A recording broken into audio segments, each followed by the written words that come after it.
Je n'aurais jamais imaginé que tout ce que Brad avait fait m'amènerait un jour à ce point, mais la vie a une manière de vous piéger dans les moments les plus inattendus. Cette nuit-là, où les limites se sont estompées, où la logique s'est tue, et où la tempête en moi a pris la parole, je me suis sentie complètement acculée. Assise au bord de mon lit, je fixais l'écran tremblant de mon téléphone, mes yeux rivés dessus comme si je refusais d'accepter ce que je voyais, les messages de Brad, les photos de cette femme marchant bras dessus bras dessous dans le hall d'un hôtel, ce sourire sur son visage, celui qu'il ne m'avait pas montré depuis des mois. Mon estomac s'est serré, mes mains sont devenues glacées, et j'ai ressenti la colère, la déception, et pire encore, l'impuissance. À 36 ans, lors de mon premier mariage, je pensais que c'était de l'amour, mais pour Brad, je n'étais que la troisième femme. Avec 45 ans, 3 mariages, d'innombrables trahisons, et maintenant, il m'avait fait ça aussi. Brad ne saurait jamais dans quoi il m'avait poussé ce soir-là. Je ne méritais pas cela, et je n'allais plus me retenir. Tout au long de ce mariage, Brad m'avait toujours traité comme il le voulait. Au début, tout était parfait, il était affectueux, je me sentais spéciale, mais ces dernières années, il était devenu froid, distant, presque comme un étranger. Et maintenant, il était là, avec une autre femme dans un hôtel, bras dessus bras dessous, comme si je n'avais jamais existé dans sa vie. J'ai pris une grande inspiration, je devais agir. Je ne pouvais pas rester assise ici, dans ce lit, me noyant dans ce sentiment d'impuissance. Soudain, je me suis levée sans réfléchir et je suis sortie de ma chambre. Le couloir était sombre, faiblement éclairé par une petite veilleuse. Mes pieds savaient exactement où ils m'emmenaient, mais mon esprit refusait de l'accepter. J'allais dans la chambre de Dean, le fils de Brad issu de son premier mariage.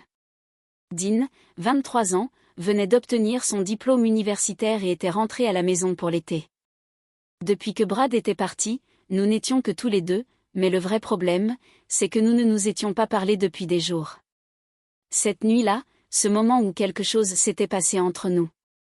Nous nous étions croisés dans la cuisine, bu juste un verre de vin, et discutant, l'absence de Brad nous avait affectés tous les deux, même si aucun de nous ne l'avait exprimé à voix haute.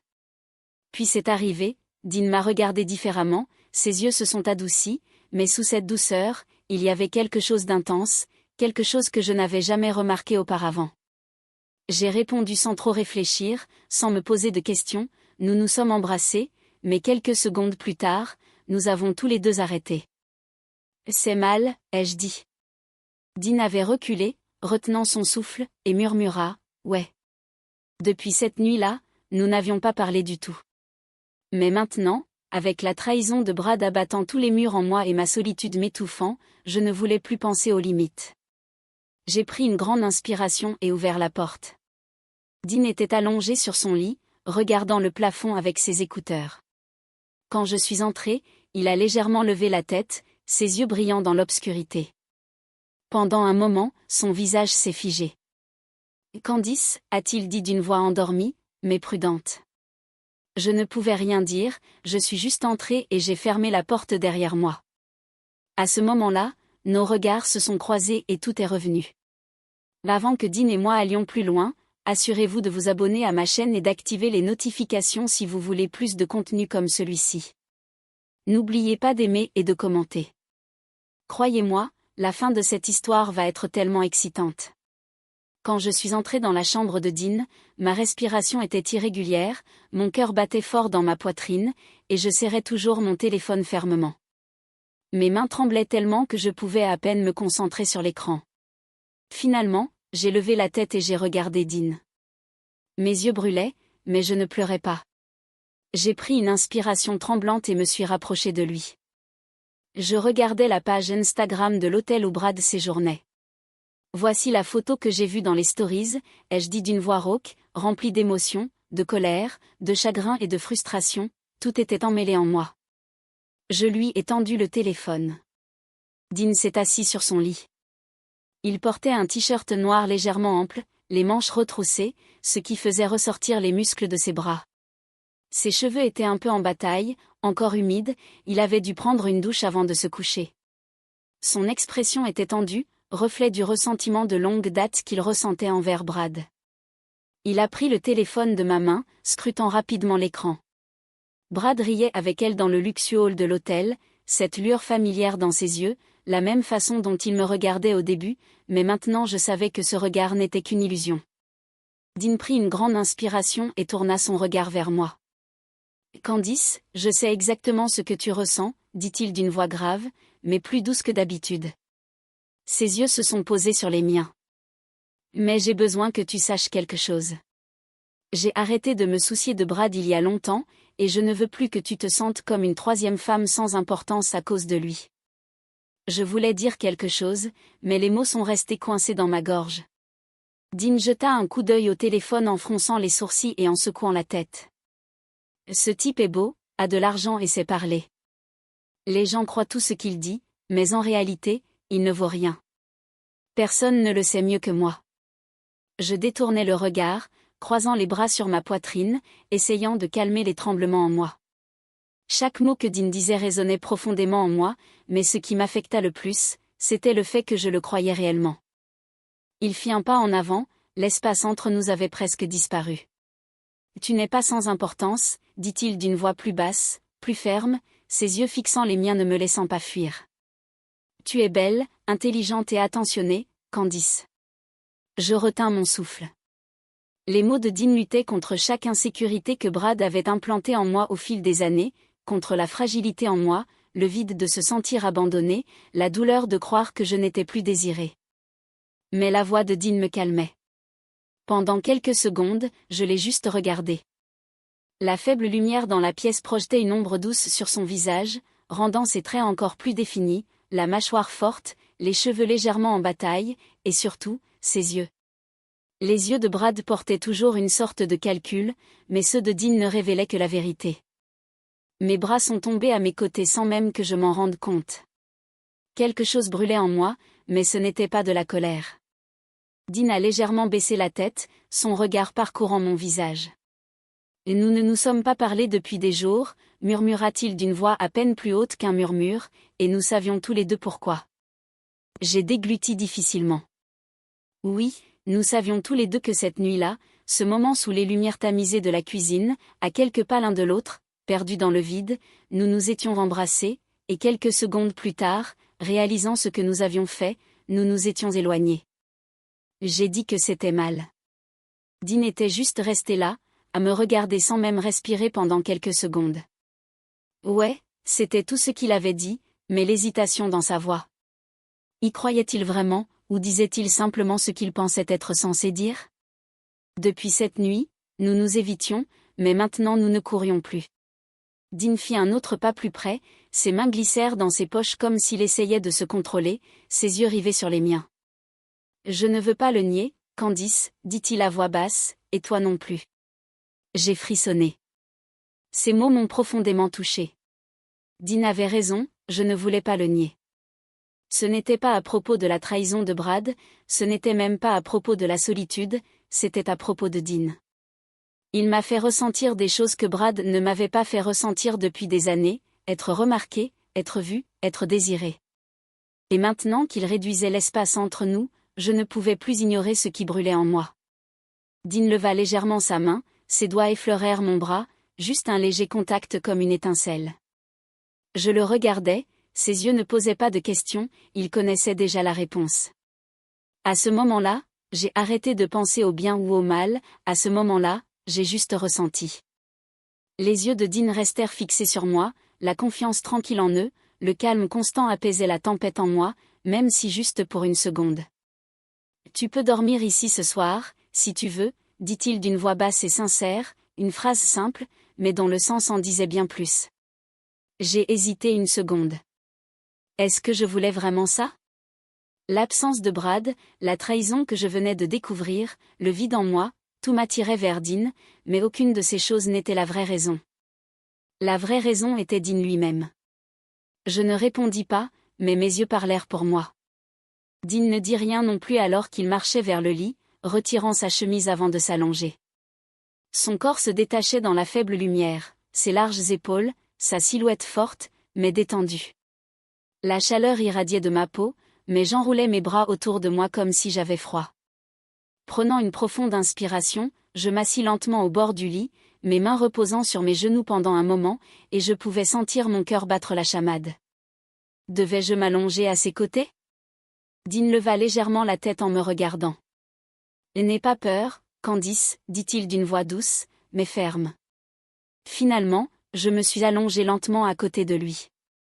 Il y avait toujours un espace entre nous, mais l'air dans la pièce était lourd. La respiration de Dean était lente et régulière, tandis que la mienne était erratique, ma poitrine montait et descendait trop rapidement. Tout ce que je ressentais était trop intense. Dean tourna légèrement la tête vers moi, ses yeux remplis d'une chaleur qui s'infiltrait en moi. Brad est un idiot, chuchota Teil, pour avoir perdu une femme comme toi. Je fermai les yeux. Les mots de Dean reconstituaient les fragments brisés en moi. Ce n'était pas seulement son ton qui m'apaisait, c'était lui, sa présence. Pendant quelques minutes, nous n'avons pas parlé, seul le son de notre respiration remplissait la pièce silencieuse. La tension en moi se dénouait lentement. Être à côté de Dean pour la première fois depuis longtemps me faisait vraiment sentir en paix. Mais ce moment se transformait lentement en quelque chose d'autre. Sans m'en rendre compte, mon corps se rapprochait du sien. Quand nos pieds se frôlèrent, je me figeai un instant, mais ne m'éloignai pas, en fait, je me rapprochai, sa poitrine touchant presque mon épaule, sa chaleur s'infiltrant dans ma peau. J'ai dégluti difficilement, mon cœur battait si fort, mais je ne pouvais rien dire. Dean leva lentement sa main, ses doigts effleurant le haut de mon bras. Son contact envoya une tempête en moi. Je pris une profonde inspiration, mes yeux dérivant inconsciemment vers les siens. Dean me regardait aussi. Au moment où nos yeux se croisèrent, la barrière entre nous semblait tangible. Nous restâmes figés là. Mon plan était simplement de dormir ici, juste pour trouver un peu de paix, mais à ce moment, c'était tellement plus que ça. Les yeux de Dean vacillèrent vers mes lèvres, et les miens vers les siennes. Une seconde, puis une autre, et soudain, nous avons tous les deux bougé en même temps. Au moment où nos lèvres se rencontrèrent, le sentiment qui explosa en moi était au-delà des mots. C'était si naturel, si inévitable. Le baiser était doux, mais profond. La main de Dean glissa sur ma joue, son contact allumant un feu en moi. Mon corps se tourna complètement vers lui et cette pensée ne m'a même pas traversé l'esprit. Toute la nuit, nous avions fui la vérité, mais maintenant, nous l'acceptions tous les deux. Peut-être que c'était mal, mais tout ce que cela me faisait ressentir était complètement juste. Je me levai, ma poitrine se soulevant et s'abaissant rapidement, mes mains cherchant mon téléphone. Mes doigts tremblaient en regardant l'écran. Les photos étaient toujours là, lui avec sa femme, ce sourire suffisant sur son visage. Une vague de colère m'envahit si vite que mes doigts tremblèrent. Puis mes yeux dérivèrent vers Dean. Il était allongé sur le lit, un bras derrière sa tête, me regardant. Son regard était sombre et indéchiffrable, mais je pouvais le sentir, avoir ses yeux sur moi alluma quelque chose de complètement différent en moi. Je pris une profonde inspiration. Je n'allais pas me sentir coupable pour ça. Brad m'avait déjà libérée. Je saisis les bretelles de ma robe, les faisant lentement glisser de mes épaules. Au moment où mon corps fut libéré, j'avais l'impression que chaque chaîne invisible en moi était brisée. Dean ne détourna pas le regard pendant quelques secondes. Aucun de nous ne parla, puis à voix basse, je murmurai, « Je suppose que Brad a finalement déverrouillé les chaînes de mes chevilles. » Ce soir-là, je pouvais entendre le changement dans ma propre voix. Je ne me retenais plus. Quoi que mon corps veuille et quoi que je ressente, je laissais cela arriver. Le souffle de Dean coupa mes mots, suspendus dans l'air entre nous, lourd et électrique, comme si nous essayions tous les deux de comprendre ce qu'il signifiait vraiment, mais pour moi, tout était déjà clair comme de l'eau de roche. Lentement, je me suis avancée, grimpant sur le lit, plaçant mes genoux de chaque côté de ses jambes. Les yeux de Dean se fixèrent sur les miens, l'excitation, la surprise et quelque chose de bien plus profond. À ce moment-là, je savais qu'il n'y avait pas de retour en arrière et que je m'en fichais. Tout ce que je voulais maintenant, c'était ressentir. Les mains de Dean firent quelques mouvements lents. Je posa mes mains sur ses épaules et le regardai dans les yeux. Je sentis quelque chose de grand en moi, quelque chose qui me fit me sentir vivante. Je fermai les yeux et leva la tête vers le plafond avec cette chaleur en moi. Tout ce que tu m'as fait ressentir est si grand, merci beaucoup. Répondit, tes belles formes sont plus belles que. Je ne pourrais l'imaginer, nous étions déjà tous les deux à bout de souffle, mon corps se contracta agissant et mes jambes tremblèrent, je dus faire une pause, je regardais Dé et voulus dire quelques mots mais je ne pouvais que l'appeler d'une voix forte, je posa mes mains sur mes jambes et enfonça mes ongles dedans, nous devenions tous les deux rouges, j'étais toujours en tête, j'adorais ça, j'étais trop déconnecté pour contrôler mes mouvements, Déienne me regardait simplement avec étonnement amoureux. Émerveillé, j'étais fatigué et m'allongeai cette fois, Déienne s'assit et me regarda en souriant légèrement disant ça va, j'ai juste hoché la tête en signe d'accord cette fois. Dinan avait l'air très excité, je frottais les draps avec mes mains et dans mon esprit la trahison de Brad me traversa esprit un par un, je réagissais à voix haute maintenant, Dé n'aie pas peur, nous voulons tous les deux la même chose, dis-je pour l'encourager et il comprit qu'il était détendu et pas nerveux du tout. Déienne se laissa aller complètement, prenant quelques grandes inspirations rapides et profondes, puis il s'allongea à côté de moi. Déienne inclina légèrement la tête, ses yeux se fixant sur les miens. Est-ce que tu le regrettes, demanda-t-il, sa voix basse mais pleine de curiosité. Je secouai légèrement la tête, mon regard dérivant vers le plafond. Non, dis-je sans réfléchir, pas même pendant un instant. Dé n'arrêtait pas de me regarder, ce sourire familier jouant au coin de ses lèvres comme ce jour-là dans la cuisine. Je savais qu'il murmurait, j'ai tout vu à l'époque, tu ne connaissais pas vraiment Brad mais je l'ai toujours vu exactement pour ce qu'il était. Je tournai mes yeux vers lui, il avait raison, il m'avait fallu du temps pour vraiment voir Brad pour qui il était. Médine lui avait toujours su que le poids de mon corps couvrait le désordre de mon esprit. Brad, commençais-je mais je n'achevai pas ma phrase, je soupirai puis souris, je ne pense pas que tu réalises à quel point je suis heureuse en ce moment et je ne sens même plus mes jambes. Déienne laissa échapper un léger rire, ses doigts parcourant lentement mon bras. À ce moment-là, la seule chose que je voulais murmurer en inclinant légèrement la tête vers lui, c'est m'endormir à côté de toi et à partir de maintenant je voulais une vie où ce serait toujours toi. Déienne s'arrêta un instant, une chaleur vacillant dans son jet, puis il dit Candice. Je fermai les yeux et pour la première fois je me sentis vraiment en paix, le bras de Dé enroulé autour de mon corps, son souffle effleurant ma peau. À ce moment-là je n'avais aucune idée de ce que l'avenir me réservait mais rien de tout cela n'avait d'importance cette nuit, ce moment, tout cela nous appartenait jusqu'au retour de Brad. Chaque nuit serait la nôtre mais le vrai moment, celui dont je savais qu'il changerait tout, serait celui où Dé monterait sur ce balcon un jour sans se soucier de personne, sans hésiter, prenant ce qui était déjà à lui. Cette histoire n'est pas finie, assurez-vous de suivre et de vous abonner pour en savoir plus, activez les notifications et laissez un commentaire, votre soutien signifie tout. Merci d'être ici et restez à l'écoute de ce qui se passe ensuite.